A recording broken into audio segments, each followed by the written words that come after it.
Welcome back. Previously, we were discussing about key performance indicators, and we were discussing in brief the various indicators that has to be considered while measuring the performance of the organization. So let us continue with some of the various heads that comes under the key performance indicators. Next one, marketing and sales performance. Under this head, we will be measuring the organization performance with regards to marketing and sales, and there will be a numerous indicators that has to be considered for measuring the marketing and sales performance of the organization. And under that, first one is customer lifetime value. This is a prediction of the total profit of a company is likely to make from the sales to individual customers. In simple terms, it means the contribution or the profit earned from each customer, or the contribution from the part of the customers. From each customer, how much the organization is able to earn. More the value earned means the organization performance is good. Lesser means organization has to work hard to improve the value. Customer churn rate. Customer churn rate means how much or how many customers stop buying our company's products. That is known as customer churn rate. It is the rate or the rate of customers stop buying the product of our concern. It may be due to many reasons, and if the rate is high, it means the organization has to do some necessary steps to improve the quality of the, it may be quality of the product, or it may be the nature of the product, or it may be whatever may be the reason, depends upon the situation. The customer may stop buying our product means it may be due to many reasons. It may be because of the competitor's product, or it may be due to our issues with our product, many reasons. And higher the churn rate means organization performance is not good. So the organization has to measure whether the churn rate is below a certain level. It should always be minimal. Minimal means zero, but in the present situation it cannot be zero, but the organization must take necessary steps to bring the rate to minimal. Next one, customer acquisition cost. Actually, customer acquisition cost is a ratio for measuring the performance with regard to marketing and sales. It is a ratio obtained when we divide the total acquisition cost by the number of new customers in the period. So you will get cost of customer acquisition cost, and the equation is total acquisition cost divided by number of new customers. Acquisition cost means the amount spent by us for acquiring or attracting or capturing new customers. We will spend crores and crores of amount for promotional activities, advertisement activities, and many other in order to attract new customers. So the amount spent for acquiring new customers divided by total number of new customers, that is a rate for customer acquisition cost.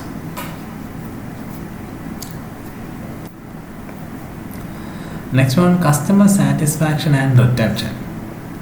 I hope you all know the meaning of customer satisfaction and retention. We can use multiple performance indicators to measure customer satisfaction and retention, such as customer satisfaction scores, percentage of customers repeating a purchase. Likewise, the simple meaning of satisfaction and retention means the existing customer may be satisfied with the product, that is known as satisfaction. Retention means number of customers that are depending or maintaining the loyalty towards our product. That is the meaning of retention. Higher the retention rate means organization is performing well.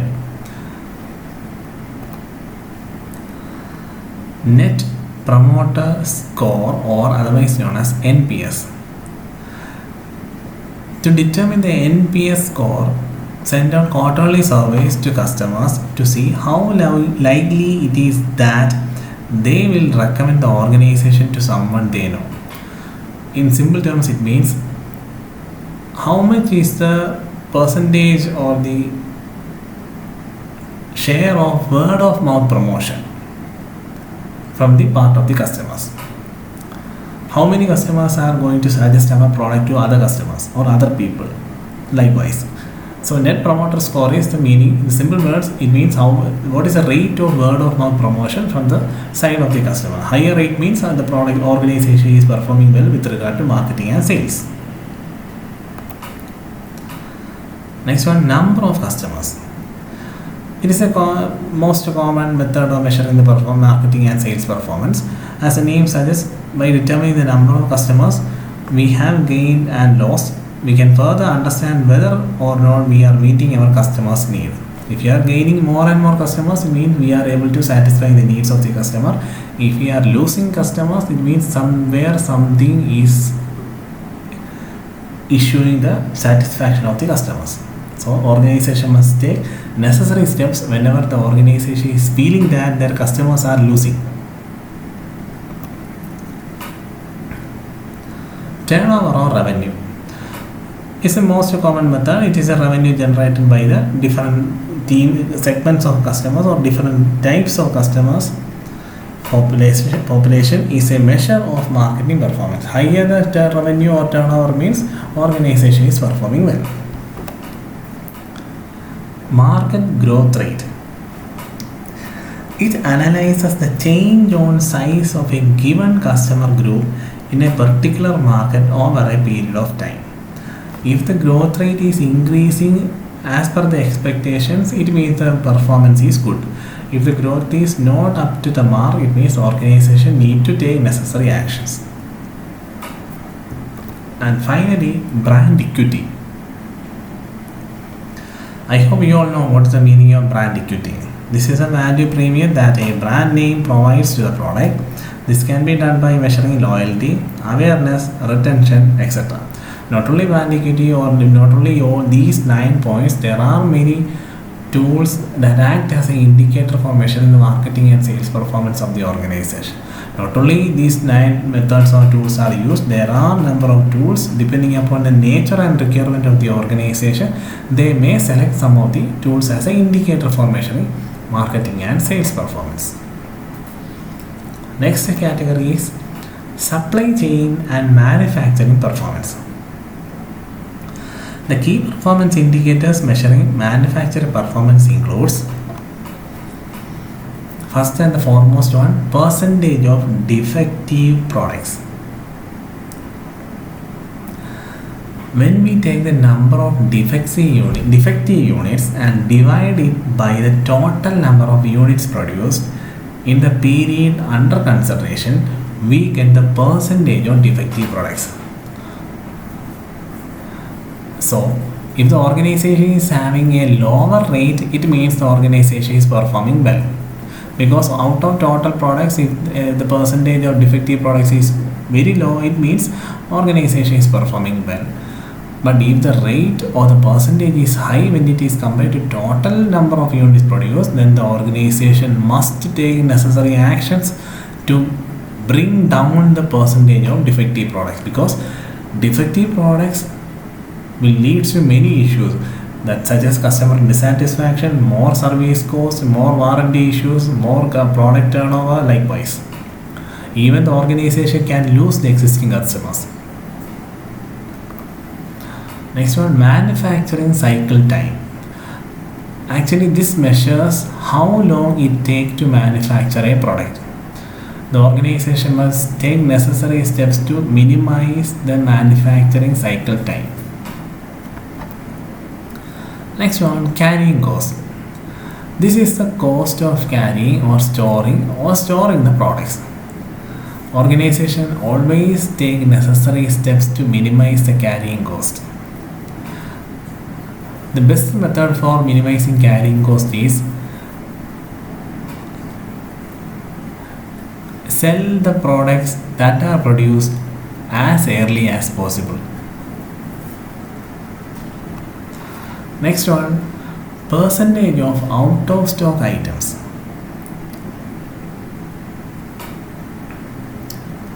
This tracks the number of products that are not available in inventory when customers order them.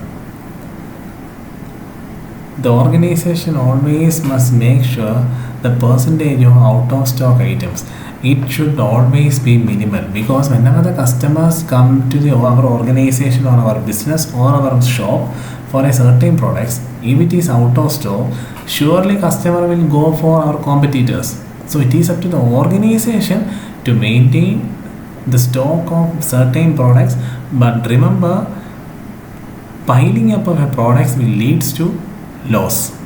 So the organization must take necessary steps to maintain the stock. At the same time, it should not be idle.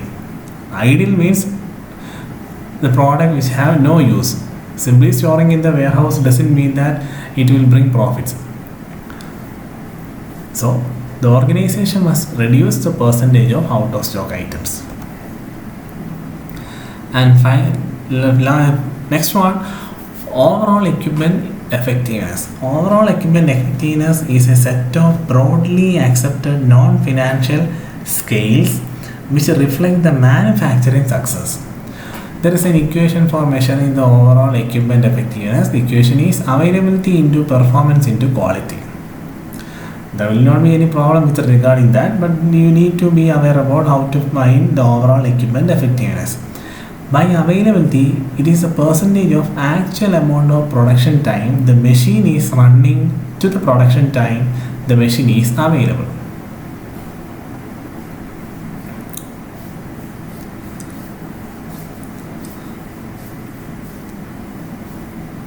Here it measures the percentage of amount of production time taken by comparing it with the actual time available for that particular production activity. Whereas the performance, under performance, this is the percentage of total parts produced on the machine to the production rate of the machine. There will be a certain standard for the machine. Usually the machine will have a capacity of producing 10,000 units. So how much units is produced within that certain period? That is a use for measuring the performance. And with regard to quality means, this is a percentage of good parts out of the total parts produced in the machine. For example, earlier which we have mentioned, 10,000 units is the capacity of the machine. Out of 10,000 units, how many goods are good? Good means how many are good or how many are defective. The percentage of good products ensures the performance of the organization.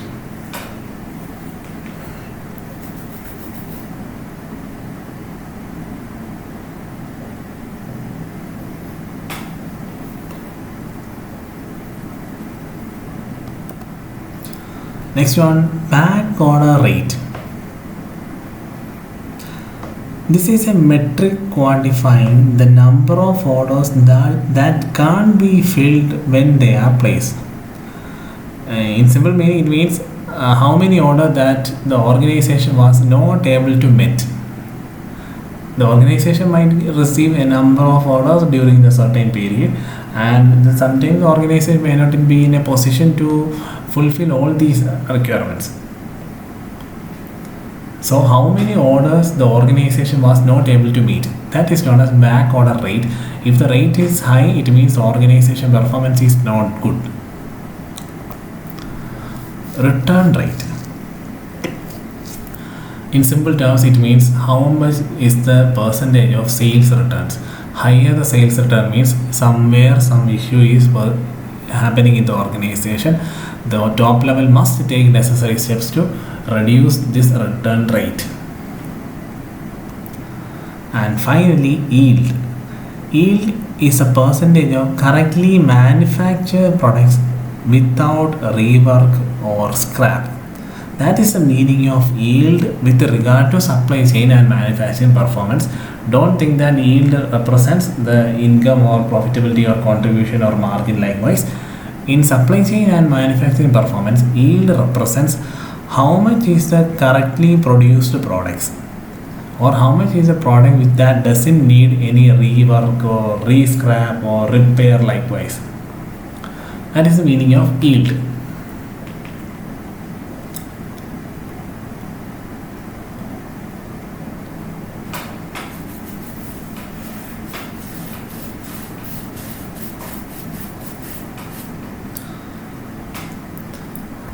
Next, let us discuss about some of the different types of KPIs. Previously, we have discussed about various performance indicators with regard to various heads.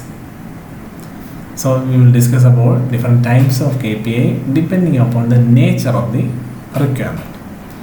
First one, quantitative indicators. As the name suggests, these can be presented with certain numbers or figures or facts. Likewise, representation will be in terms of numbers. That is, such indicators are known as quantitative indicators. Usually it may be in the form of number of sales produced, number of units sold, number of customers who have been, from whom the amount has been collected. Likewise,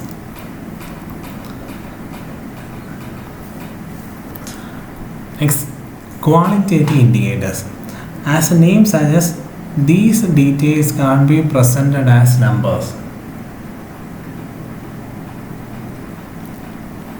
There may be some indicators which can't be represented in set of numbers. For example, a sudden decrease in the demand for our product, and the reason for that decrease in demand may be due to the trend.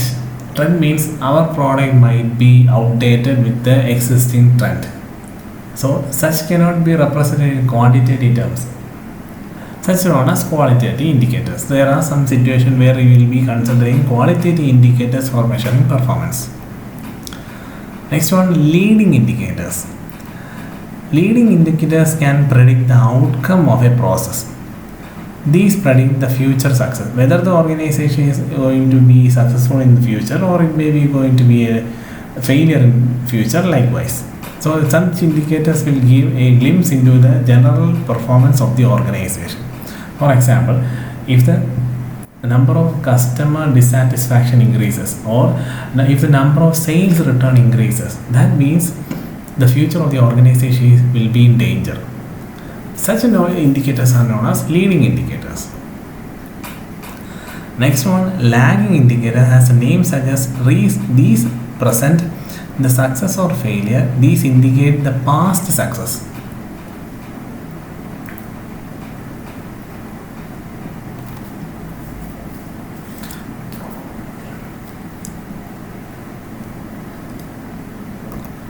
Next one, input indicators. These indicators measure the amount of resource consumed during the generation of the outcome. How much is the raw materials? It may be in the form of raw materials, or it may be in the form of funds used, or it may be in the form of resources used. How much is the resources consumed for the certain outcome? Next one, process indicators.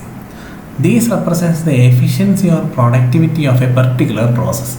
Whether a particular process is working efficiently or effectively, there will be certain standards, and some indicators or scales may be there to measure the performance of the existing process within the organization. Next one, output indicators. These reflect the outcome or results of the process activities. Here we will be studying the end result of a particular process, whether the end result or the outcome or the final result are up to the levels or expectations, whether it is up to the standards. Likewise, and finally, strategic indicators. These track progress towards strategic goals, whether the organization is able to, or whether the organization is going in the right track in achieving the goals. There may be different indicators that give a glimpse into the fact that whether the organization is achieving its goals or not, or whether the organization is going in the right path for achieving the goals. Some indicator will give a detailed idea about the movement of the organization. So these are some of the different types of key performance indicators. We will discuss about its merits and demerits in the next sessions. So just go through all these theoretical aspects. We will discuss about it further in the next session.